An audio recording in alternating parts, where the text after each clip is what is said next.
Hi friends, welcome to our channel Be a Wise Investor. Please note, I am not a SEBI registered investment advisor. Contents of this video are for information purpose only. All investments are subject to market risk.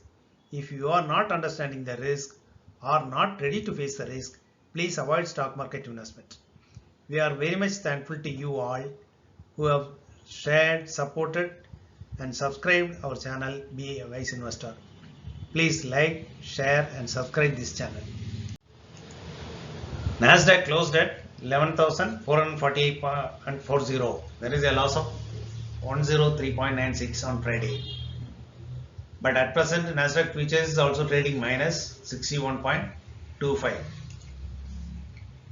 Dow Jones closed at 30,822.42, a loss of 139 points. And Dow Jones future is also now trading minus 62 points.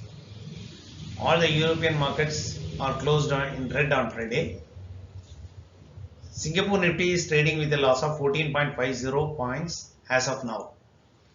All Asian markets are in red except Jakarta Composite Index, which showed a marginal gain of 27.77. Minister of Corporate Affairs said that the definition of small companies under the Companies Act 2013 being changed to include those whose paid capital did not exceed 4 crores and turnover was up to 40 crores. Earlier the limit was 2 crores and 20 crores respectively. Sharekhan gives two buy recommendations. One is KE Industries. Last trading price is 1501.65. Target given is 1765. And second is Hindustan Unilever. Last trading price 2528.15. Target is 2850. Momentum indicator RSI is turned down and placed just below 60 points, which shows the positive momentum is weakened. Adani Power has announced the withdrawal of its delisting offer. Sal Steel is going to supply ferrochrome to AIE Engineering. Granules India share buyback through tender offer route at Rs 400 per share opens on 27/9/2022 and will close on 11th October. HDFC received approval from NCLT for merger of Exide Life Insurance with the company. India Bulls Finance, India Cements, PBR and RBL are under F&O ban on 19th September.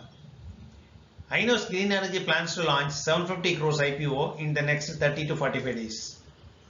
Government reduces windfall tax on crude oil to Rs 10,500 crores from 13,000 crores. The cess on diesel was reduced to 6.5 from 13.5, while tax on ATF was reduced to 8.5 from 9 per litre. Goldman Sachs Group cuts US growth rate to 1.10 from earlier projection of 1.50 for 2023, whereas 2022 forecast is unchanged to 0. Oil prices climbed by $1.5 to $92.5 per barrel on Friday. RBI bulletin says India's current account deficit to remain within 3%. India's forex reserve again down by $2.234 billion to $550.871 billion. The German car maker Volkswagen AG is looking to raise 9.4 billion euros from IPO of their subsidiary Porsche AG. After almost 3 decades, Jammu and Kashmir gets cinema halls. The government's committee on MSP to hold its second meeting in Hyderabad on 27 September. The first committee was held in the national capital on 22nd August. The National Investigation Agency conducts raids in 38 places in Telangana and 2 places in Andhra Pradesh and detained 4 people for questioning. Discounted crude from Russia gives India a gain of Rs 35,000 crores.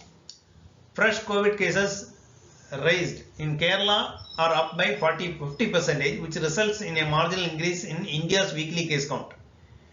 In India's weekly increase cases, Kerala accounts 40%. Government puts up private banks for lower share in social revenue schemes. The center is nudging states to refund VAT on fuel and fees paid at Agricultural Produce Marketing Committee to make exports more competitive in global markets. Mahindra Group has sold 30% of its stake in Mahindra Sustain, a renewable energy unit, to Canadian fund for 2,317 crores.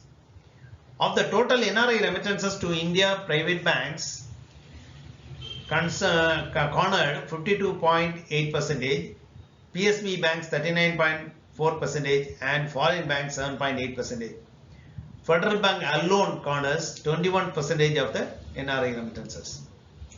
Honda may discontinue diesel models in India due to increased focus on clean and sustainable mobility. Some other stocks which are in news today are: the Adani Group has completed the acquisition of ACC and Abuja Cements. Indus Tower MD and CEO Bhima Dayal resigned from the post as well as director of the board. The Resurgent Power Ventures Private PTE Limited, where 26% shares are held by Tata Power through its wholly owned subsidiary Singapore, has completed the acquisition of Southeast UP Power Transmission Company. Maruti Suzuki India, the company has decided to record 5,002 super carry vehicles manufactured between 4th May and 30th July to rectify some defects.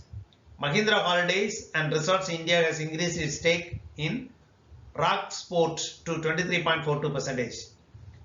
Bharat Wires Ropes, the company's board will be meeting on 23rd September to raise funds by way of preferential allotment. Mafathlal Industries board has given approval to subdivide its shares from ₹10 to ₹2.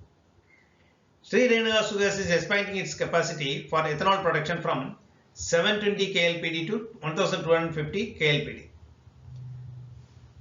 and is expected to go on stream by December 2022. That is 720 kiloliters per day to 1250 kiloliters per day.